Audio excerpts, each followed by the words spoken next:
The sun was just beginning to dip below the tree line, casting long, golden fingers of light across the sleepy hills of Stillwater Glen. This was a place where time seemed to slow, where even the breeze carried a hush, as if the valley itself had learned the art of rest. Eleanor stepped down from the wooden carriage, her boots softly crunching the gravel path beneath her. She inhaled the gentle scent of pine and lavender that drifted in the air. The carriage driver tipped his hat, nodded silently, and left, his horse's hooves echoing into the calm evening. Before her stood the old stone cottage she'd rented for the season, nestled between two hills and bordered by a field of wildflowers. The walls were worn and covered in ivy, and smoke lazily curled from the chimney. Everything about this place invited slowness, a different rhythm, one that matched the quiet beating of a sleepy heart. She opened the wooden gate. It creaked softly. As she stepped inside, the warm glow from the fireplace greeted her, casting dancing shadows along the stone walls. A kettle whistled gently in the background, and the soft ticking of a grandfather clock filled the silence with comfort. Eleanor set down her bag and sat in the armchair by the fire. She didn't need to unpack tonight. The valley had already begun to wrap itself around her like a blanket, and the warmth, the quiet, and the peace settled over her like twilight. Eleanor awoke to the softest light seeping through the cottage's linen curtains. The air was cool and clean, tinged with the scent of dew and wood smoke. For a moment she didn't move, only listened. The valley, though hushed, was not silent. It was alive with the gentle murmur of morning. A distant brook whispered as it wound through the glen, its voice smooth and rhythmic, like nature's lullaby played in reverse to greet the dawn. Birds chirped sparingly, each note carefully placed as if to avoid disturbing the peace. Eleanor sat up slowly and wrapped herself in a wool blanket, the kind woven by hand and worn soft over generations. She padded across the wooden floor to the window and opened it just a crack. A cool breeze greeted her cheeks, and with it the smell of wet grass, lilac, and a hint of fresh bread from a far-off cottage. Outside, the world moved without rush. A rabbit nibbled calmly at the edge of the garden. Bees hovered lazily over blooms. Somewhere nearby, a rooster crowed, not sharply, but as if announcing the morning gently to anyone still dreaming. She lit the stove and filled the kettle, the clink of porcelain and the slow boil of water adding their own soft rhythms to the cottage's soundscape. Everything seemed to unfold in its own time. There were no alarms here, no schedules to meet, just the flow of a life that had all the room it needed to breathe. With a steaming cup of tea in hand, Eleanor stepped onto the back porch. The valley opened before her like a storybook, one filled with pages she had yet to turn. She took a deep breath and felt it settle in her chest, deep and warm. In Stillwater Glen, even time itself seemed to yawn and stretch, content to go nowhere fast. Here in the gentle arms of morning, Eleanor felt something she hadn't felt in a long time. Rest. Not just the absence of noise or work, but a true resting of the spirit. She sat on the wooden bench, wrapped in wool, holding the warmth of her cup, and listened to the valley speak in whispers. You are safe. You are here. You can rest now. And so she did. Later that morning, Eleanor wandered beyond the garden gate, drawn by the promise of quiet adventure. The path behind the cottage curved gently downward, lined with soft moss and tiny blue flowers that peeked through the grass like sleepy eyes blinking in morning light. The air was still but never empty. Every breath carried the scent of leaves and earth, of something living and ancient. As she walked, her footsteps barely disturbed the quiet. The ground was so soft, it was as if the valley itself wished to keep her footsteps a secret. A light breeze stirred the treetops, making the leaves whisper to one another. They didn't rush their words. Everything here moved slowly, unhurried, as if every moment had been stretched just enough to allow full breaths and lingering thoughts. Eleanor followed the trail until she reached a small wooden sign, weathered and moss-covered, with faded letters carved by hand. Willow Path. She smiled and turned down the path. It led her into a grove of willow trees, their long branches trailing like ribbons, brushing the earth in gentle arcs. Sunlight filtered through the leaves, painting golden patterns on the forest floor, that shifted with the wind like soft, glowing waves. Birdsong returned in this hidden place, quieter than before. More like a hum, a soothing chorus that rose and fell in harmony with the rustle of willow leaves. It reminded her of lullabies, of quiet evenings long ago, of someone humming in a rocking chair just out of sight. In the heart of the grove, she found a small wooden bench. Its surface was worn smooth by time and rain, but strong and welcoming. She sat, and the branches closed around her like curtains. Here the outside world faded. There was only this soft green chamber, this sanctuary of breath and breeze. The stream that ran nearby gurgled gently, and somewhere a dove cooed, slow and steady. Eleanor closed her eyes and listened. She didn't need to speak. The valley didn't ask for stories, didn't need reasons or plans. It simply welcomed her presence and offered quiet in return. Minutes passed, or maybe more. Time didn't count here. When she finally opened her eyes, the willow branches danced a little in the wind, as if nodding gently to her, like old friends who understood everything, without needing to ask. She stood slowly and walked back the way she came, her heart lighter, her breath deeper. The path would still be there tomorrow. That afternoon, the sun hovered gently above the hills, wrapped in a gauze of soft clouds. Light spilled across the glen in golden waves, warming stones and blades of grass, settling like silk upon the thatched rooftops scattered beyond the trees. Eleanor had spent the morning in stillness, and now she felt drawn once more beyond the familiar, toward the crest of the eastern ridge where a narrow path disappeared into the pines. It was said that an old woman lived there, a kind soul known as the Windkeeper, who had made her home in the hills longer than anyone could remember. No one truly knew her name, but everyone who had met her described her the same way, gentle, like the wind at dusk. Her cottage was hard to find unless you let your feet wander without intent, and so Eleanor wandered. The path rose slowly, winding between ancient trees whose bark was cracked with age and stories. Ferns lined the way, brushing her fingers like old friends reaching out in greeting. The only sounds were the hush of pine needles and the occasional call of a wood thrush far above. After a while she saw it, a chimney just barely poking above the greenery, trailing a ribbon of smoke into the sky. The Windkeeper's cottage was nestled between two boulders, shaped by time and wind, looking less built than grown. The door was round, the roof mossy and low. A circle of white stones bordered a garden of herbs, each one labeled in hand-painted script: chamomile, thyme, lemon balm, and sage. As Eleanor approached, the door opened. A woman stood there, older than the hills, yet her eyes were young. She wore layers of linen and wool, and a shawl that seemed woven from clouds. "Welcome, dear," she said, as if she had been expecting her. "The wind told me you were coming." Eleanor smiled, and the woman motioned her inside. The cottage was small and round, the walls curved with shelves of dried herbs and old books. Dried lavender hung from the beams, and a copper kettle sang softly atop a wood-burning stove.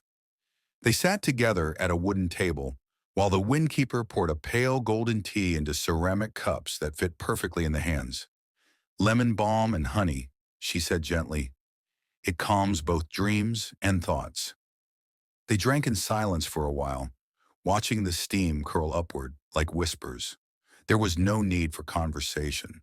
The quiet between them was full of understanding. After some time, the Windkeeper spoke again, her voice barely above the sound of the breeze outside. "The valley listens, you know. When people come here with hearts that have wandered too long, it wraps them in stillness. Not to fix them, just to let them rest."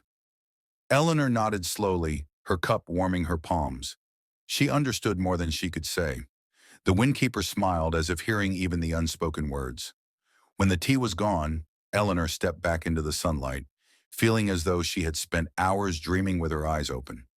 The wind stirred her hair, soft and playful, like fingers brushing through memory. As she walked back down the path, she realized something had changed, not in the world, but in herself. She was beginning to feel at home. The next day unfolded like the pages of a slow-moving dream. Clouds drifted lazily across the sky, their shadows gliding over the hills like silk scarves on quiet skin.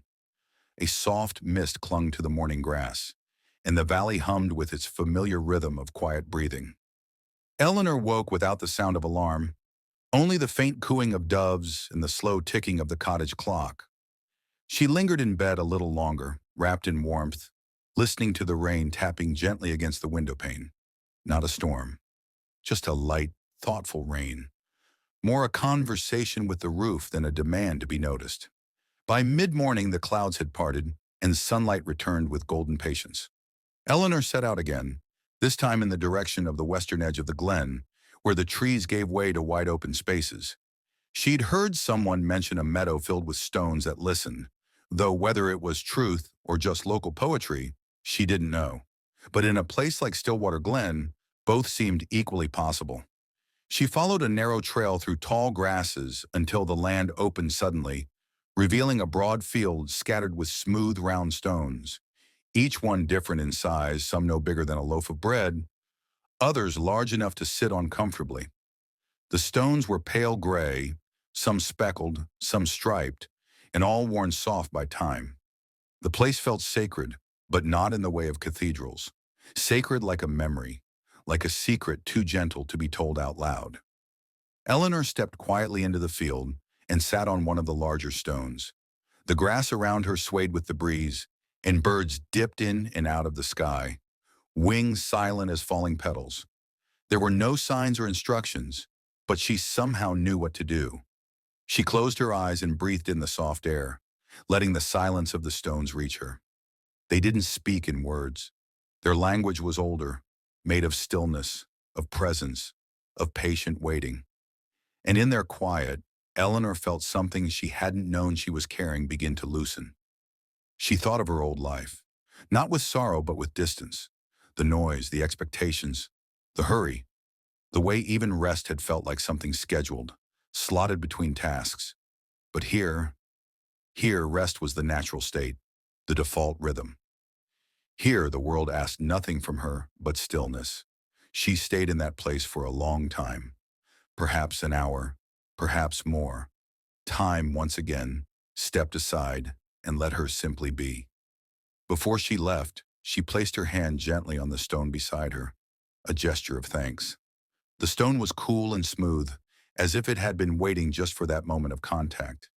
And as she turned to walk back toward the cottage, a breeze passed through the field, stirring the grasses, rustling faintly through the stones, as if whispering a farewell, or maybe a welcome home. Evening arrived slowly, as it always did in Stillwater Glen. The sun dipped behind the western ridge, painting the sky in soft brushstrokes of lavender and rose. The air cooled, brushing Eleanor's cheeks with a hint of nightfall. It was the kind of dusk that made everything golden, as if the valley were glowing from within. That evening, Eleanor felt a quiet invitation calling her toward the lake, just beyond the bend where the willow path met the edge of the forest. She hadn't yet been there, but everyone in the village spoke of its still waters and its mirrored sky. With a shawl over her shoulders and a lantern in hand, she followed a narrow trail through whispering grasses and sleepy reeds. The last birds of the day called to one another, their songs slow and fading. The world had begun to dim, but not in darkness, in softness. When she reached the lake, she stopped to take in the scene. The surface of the water was perfectly still, a silver mirror reflecting the twilight sky. Trees lined the far shore, their branches brushing the lake's edge with a kind of reverence. And there, along the near bank, small lanterns had been placed, hung on wooden stakes, or set upon smooth stones. Each one flickered gently, casting halos of amber light on the water surface. It was not a festival. There was no crowd, no music, just the quiet offering of light tonight, as if the valley itself were tucking in for sleep. Eleanor sat near the water's edge, setting her lantern beside her. Its gentle flame joined the others in silent conversation, bobbing slightly with the breeze. She closed her eyes and breathed in the lake air, cool, damp, and earthy with the scent of moss and thyme. Every part of her seemed to slow. Even her thoughts moved like drifting clouds, soft and weightless. In that moment, She remembered a story the windkeeper had shared, how the lake was once called Moon's Mirror, and how the old ones believed it reflected not only the sky, but the hearts of those who sat beside it. If your mind was restless, the lake would ripple. But if you were at peace, the lake would become a still glass, and in it, you could see things long forgotten. Eleanor opened her eyes. The lake was still as ever. She leaned forward slightly and saw not just her reflection, but something deeper, a sense of belonging, a quiet understanding, a peace she didn't need to explain. As the first stars appeared overhead, she felt the valley wrapping around her like a soft quilt. The air grew cooler, and the sounds of the night emerged. Crickets tuning their tiny instruments, frogs humming low, the wind rustling the reeds in lullaby tones. She stayed there until her lantern's flame danced low and tired, then gently rose to her feet. With slow steps, she followed the trail home, letting the dark carry her like a calm river. The lake behind her glowed with the last of the lanterns, and as she reached her cottage door, she realized she hadn't spoken a word in hours, and somehow everything had still been said. The cottage was warm when Eleanor returned, its stone walls embracing her like an old friend. The fire in the hearth had burned low, its embers glowing a soft orange, pulsing gently like the steady beat of a quiet heart. She placed her lantern on the windowsill and closed the door behind her. The night was full now, thick with silence, with only the soft ticking of the clock and the crackling of the fire breaking through the hush. Eleanor moved slowly, each gesture unhurried. She poured warm water into a basin to wash her hands and face, the steam rising to meet her in the dim light. She changed into her softest linen nightgown, its fabric carrying the faint scent of lavender from the drawer. Then she lit one final candle and placed it on the small table beside her bed. The room seemed to exhale with her. She settled under the quilt, the handmade one with uneven stitches and colors that had faded like old memories. It was heavy in the way that brought comfort, grounding her body while her thoughts floated free. Outside the window, the valley slept. The hills were shadows and the sky above glittered with 1,000 soft lights. The moon hung low and gentle, watching like a guardian, casting a silver path across the meadow where deer sometimes wandered in silence. Inside, Eleanor's gaze rested on the firelight. It danced softly on the walls, gentle flames that made shapes and patterns, like stories being told without words. As her eyes began to close, her mind wandered, not with urgency, but with ease. She thought of the willow path, of the field of listening stones, of the windkeeper and her tea, of the lanterns by the lake. Each memory arrived like a feather floating through the air, light, quiet, and full of calm. She felt no need to hold them, just to let them drift across the surface of her thoughts, like leaves on still water. And then from somewhere within the warmth and quiet, a single phrase rose in her mind, not from a voice, but from the hush between breaths. "You are safe. You are home. Let go." And she did. Her breath slowed. Her body sank deeper into rest. The fire faded into gentle coals. The candle gave one final flicker, and the valley kept watch as Eleanor slipped softly into sleep. Outside, the wind moved carefully around the cottage, rustling the ivy, rocking the trees, whispering lullabies only the stillest hearts could hear. And within the glen, everything dreamed with her. The first light of morning came not with fanfare, but like a whispered promise. It slipped gently through the linen curtains, casting pale gold across the wooden floorboards. The fire had long since faded to ash, and the room held the hush of deep sleep just past. Eleanor stirred slowly, her breath deep and even. When she opened her eyes, the world outside the window was wrapped in mist. The valley, so full of detail the day before, had softened, become a watercolor of whites and grays, and the faintest suggestion of trees. She rose without hurry, wrapping herself in her wool shawl, and stood by the window. Everything was quiet. Not the silence of emptiness, but the full-bodied quiet of early dawn, when the world is holding its breath, still touched by dreams. She made tea, the scent of lemon balm rising with the steam, and took it out to the front step. The cottage sat on the edge of the fog, its garden barely visible now. But Eleanor didn't need to see to feel it. She knew where every stone lay, every herb grew, every leaf whispered. The valley had become part of her. She sipped her tea and listened. The birds had not yet begun their morning songs. The wind had not yet stirred the tall grasses. But there was life deep beneath the mist, waiting to unfold. It reminded her of something the windkeeper had once said. Some mornings are not for beginnings. They're for remembering. And so Eleanor remembered. She remembered her first step onto the trail, her first glimpse of the glen. The way the willow trees bowed in welcome, how the lake had mirrored not only the sky, but her quiet heart. She remembered how Stillwater Glen had given her the space to breathe again. Not to change who she was, but to return to it. As the sun slowly rose, the mist began to lift. Shapes reappeared, familiar, gentle. The garden gate, the stone path, the trees stretching with sleepy grace. Eleanor smiled softly. She didn't know how long she would stay in the glen. Days, weeks, perhaps longer. But it no longer mattered. Time had softened its grip on her. Life no longer pulled. It simply flowed. And in that stillness, she knew. She had arrived at a place that would never truly leave her. Not because of a map or a name, but because of what she had found here. Quiet, peace, belonging, and sleep as deep and kind as the valley itself. She took another sip of tea, the warmth spreading through her chest like a gentle sun. And as the morning mist danced away, Eleanor sat still and calm, wrapped in woolen light. The valley whispered once more. And this time she didn't need to listen, because she already understood.